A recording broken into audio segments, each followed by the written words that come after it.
fears. We all have them. My biggest fear is going to prison for a crime I did not commit. That would stink so bad. Because I hear about this on the news a lot. About people that are grown men that were convicted of a crime when they were a teenager. And then years later they're exonerated. And it blows my mind too, because sometimes it's just something as simple as DNA. And it's like before all that DNA technology was widespread in the criminal justice system in the 90s. Make sure you have the right guy, you know. It's just one trial and that decides their fate. That's how it is, you know.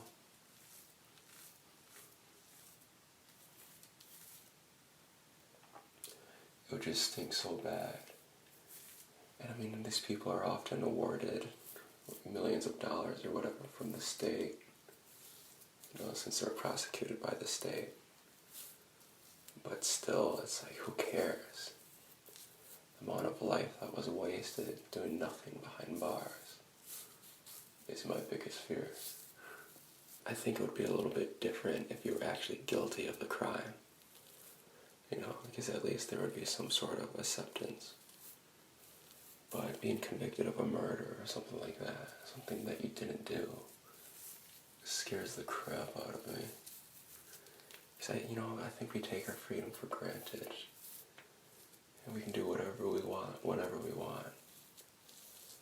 And have people tell you what to do, when to go to the bathroom, when to go to sleep, when to eat.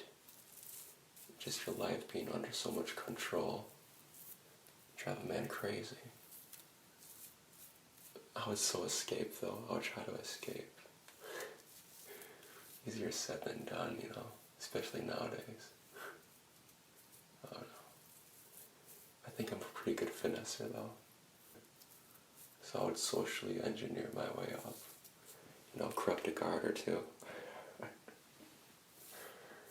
I don't like thinking about that. I'd rather not be in prison. No way.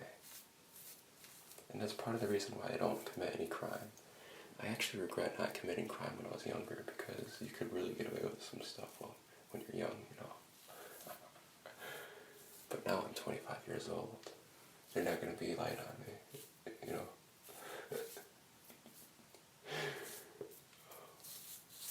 Another big fear I have is terminal illness. Again, it's all about control, you know. If cancer is ripping through your body, causing so many tumors, there's no control there. It's red blood cells reproducing like crazy, forming tumors. That's not control. You can't control that. I mean, what do we have? Chemotherapy, that's it. It's the best solution right now. It's so sad, and I would just hate that. Slow, painful death, you know, you would want to fight it. You would totally want to fight it. But it's just the fight would be so difficult. It's so painful. But it just stinks, you know, you don't know how you're gonna die. So, try not to think about it. But you know, I really don't fear getting hit by a bus, or I don't fear getting hit by a car, or getting hit by a train, or I don't even fear car accidents. It's just, if it happens, it happens, you know. But as far as terminal illness, the way in which you meet your demise is haunting. You know, and I'm not saying the other stuff isn't tragic. It certainly is.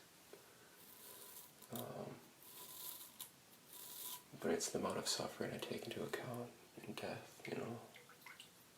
I don't worry about being shot, or stabbed, or acid thrown in my face, or robbed on the streets. I mean, that's never happened to me yet, so I can say I don't really fear it. But what are the chances, right? Life is all about risk. I live in the city, and at night I do a lot of running and riding my bike and stuff like that. And, I see some situations that are a little fishy, and I've seen a lot of crime in the city at night, a ton of crime. And what I used to do is I used to carry a $10 bill on me while I was out running, because I normally don't carry my wallet on me when I'm out and about, like doing exercise like that, just because it's extra weight, right? And I used to keep a $10 bill on me just in case if some guy were to approach me. And yeah, it would probably be a guy. I'm being sexist here. I used to carry a $10 bill on me just in case if someone wanted to rob me. I don't want to tell them, oh, I don't have my wallet. I don't want to make them angry. So I used to carry a little bit of money on me. But now I don't care. I don't do that. I would just tell him, hey dude, I don't have anything. And if he doesn't like that, then he's going to have to live with it.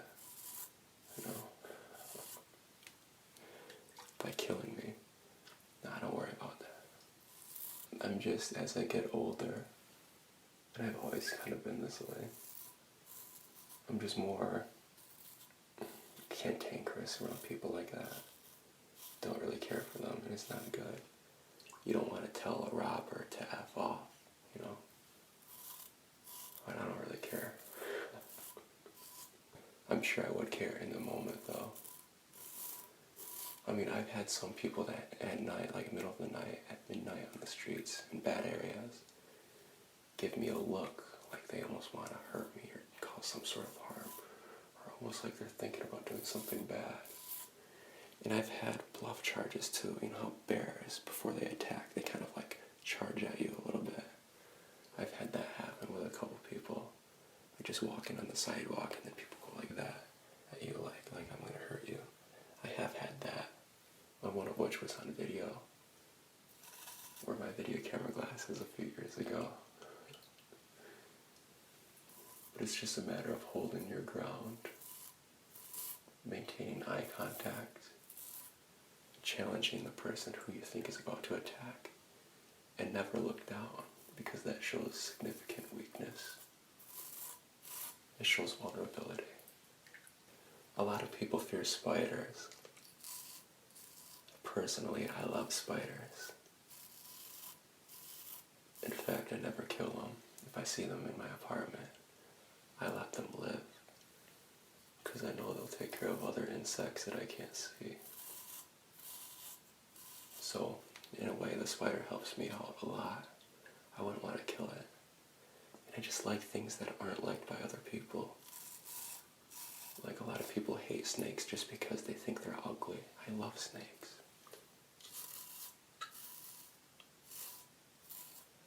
Snakes, spiders, poison ivy plants. I love all of that stuff. Now, I wouldn't want snakes in my apartment, but I think they're cool. I love them. I get so angry when I hear about people killing snakes just because they're afraid of them. Harmless snakes, like garter snakes, that pose no threat to anyone. I just love picking them up and feeling them. A snake feels so good. It's hard to describe what a snake feels like, but I'm sure a lot of you have felt snakes. Also, some people fear darkness. They shouldn't. A lot of people worry about if they're walking in the woods when it's completely dark. They worry about someone attacking them or someone else being in the woods. But whenever I think that, I think the person will probably be more afraid of me than I'm afraid of them. Simply because I'm probably a much sicker individual. I make them run, boy. I make them run. Drowning is something I never want to experience. I mean, I have deep connections with, I didn't mean that pun. I hear about drownings a lot because I live by a lot of water. And especially where I go boating, there are drownings there all the time. And it just makes me frustrated and so sad, just because something as simple as drowning can be prevented with something as simple as a life jacket. I mean, in not all cases, people still drown while wearing life jackets. If they're knocked unconscious and they fall in the water and their head's in the water, they're still floating, but they still drown. But in most cases on the water, people drown because they don't wear life jackets. And that really freaks me out. I would hate to drown. That'd be terrible. I'm a good swimmer. I'm a really good swimmer. But people underestimate water so much. And something as simple as wearing a life jacket can save your life. My dad told me a story about his dentist. What happened was, his dentist's boat got unraveled or something and started drifting out in the lake. And the dentist panicked and wanted to get the boat. So he swam toward it and kept on swimming and swimming, wanting to get to his boat instead of it going stray. But the boat was drifting so much that the dentist thought there's no way he can get to the boat in time. So he decided, instead of going after the chasing something he can't catch, he just headed back to shore. But he was so tired from swimming, he was so physically exhausted, he didn't make it back to shore. He ended up drowning. Also, this was really bad. This is really, really bad. July 9th, 2016, I was out boating in Lake Michigan. The waves were incredibly large. There was a small craft advisory. The Coast Guard said, do not go out today, because the waves were so big. But I did, I went out. And yeah, the waves were huge. I have video of this. I've had my video camera glasses. And it wasn't enjoyable at all. The waves were so big, I was just being destroyed out there. It wasn't relaxing at all. You can't relax when you're on a boat with the waves so big. You know, because you just want to have the boat stay upright. And so, it was probably about 5 o'clock in the afternoon. And I left. I wasn't having fun. It was too dangerous, way too dangerous. So I left. And I remember that day, it was so weird because it was a Saturday, I believe. There was no one else out on the lake, no one. And it's so messed up because it was a Saturday in July in a really popular tourist place, Grand Haven, Michigan. Usually tons of boats out there, 100 of them, 360. This time I was the only boater, so I thought. I headed home. And when I got home, later in the day, I turned on the news.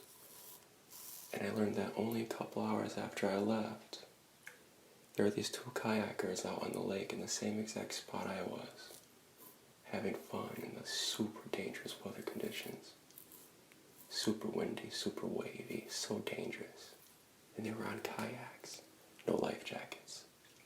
They were way out there just like I was. One of the kayaks overturned, so the other guy went after him, because he couldn't see him. Kayak flipped over, so many waves. You have to understand, when there's so many large waves, you really can't see what's going on. Especially when you're in the water, you're just going to fight to survive. It's so hard to swim, it's so hard to stay afloat when the waves are pushing you around, especially when you're not wearing a life jacket. And these guys were cousins.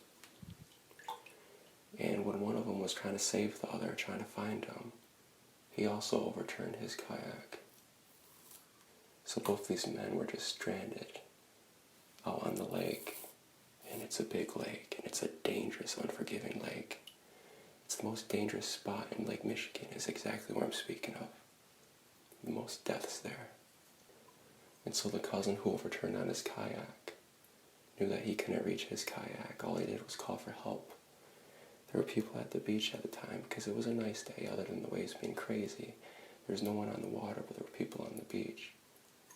And someone from the beach miraculously went out there and saved one of the guys, but the other one was never seen. As soon as he went under, he went under. 23-year-old man, the same age as me at the time, dead. And it haunts me just because I think about I was there a couple hours before. And whenever I see kayakers or people on paddleboards, I always watch them because sometimes they go way out there. And I always watch and see if they're okay. You know, I always make sure people look out after each other. But I wasn't there. I had left earlier. And I still think about that. I think about that so much. You know, what if I stayed an extra 2 more hours out there? And I stayed there for about an hour, trying to relax, but it was impossible. I was being beat around by the waves. But I think about if I was there only 2 more hours, you know, I would have seen what was going on. I was right there. And I try to think that one of the cousins, he was on his kayak, and that as soon as his cousin went over, he couldn't see him, he couldn't see his body or anything. Didn't know where he was. And I try to think about that too and be like, you know, it'd be no use, you know, for me to, I couldn't have done anything anyway, I think, to make me feel better. But I think about that a lot because I always carry extra life jackets on board my boat. And it was just way too crazy. And they had bought those kayaks, those cousins had bought the kayaks the same day. And they did not wear life jackets. Needless to say, life jackets are just so important. So important. And it's just, I'm so unfortunate. It totally is. I mean, the guy wasn't being stupid. Not at all. Just inexperienced, naive. You know, people underestimate water. It's insane. Water is such a powerful force. You know, especially Lake Michigan. Also, I don't really fear people, like individuals, so much. But I fear being outnumbered, being attacked by more than one person. Because it's just not fair, and I would hate to have that disadvantage. So I think about that sometimes, you know. It started with a dream. But, you know, it's just, when you have more than one person, the things you can do in a group, in a pack, you can pretty much victimize anyone, you know, with force. Force of numbers. So I would like to think that it would be cool to have eyes on the back of the head. But I just don't think about that stuff. But sometimes I do. And you're just like, man, it's like if you're outnumbered, then you're screwed. You know, it's not fair. I don't like that. Let's be fair, you know. I like being fair. But I think my top fear, my biggest fear in life is the regret of not doing something, not trying as hard as I would think I could have done. That is by far my top fear, my biggest fear of all, is dying in regret of not doing something or not trying as hard. Definitely my top fear. Regretting not the things that you did, but the things you didn't do. And, I mean, that's a good motivator while you're alive. But it would be so haunting to die in regret of not doing stuff that you've always wanted to do, that you've thought about, that you've tried so hard but didn't do. It's a fear of failure, I think. And it kind of goes along with what Franklin Delano Roosevelt said about fear. You know, we have nothing to fear but fear itself. I mean, that says so much. Right now, I don't have any major life regrets.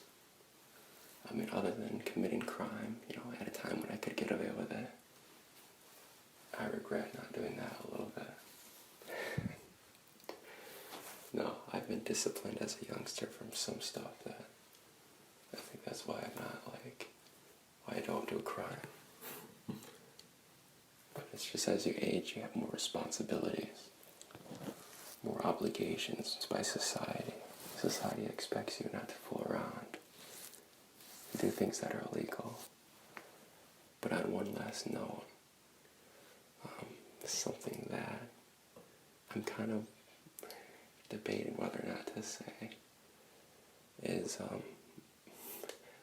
another top fear I have is the fear of getting caught.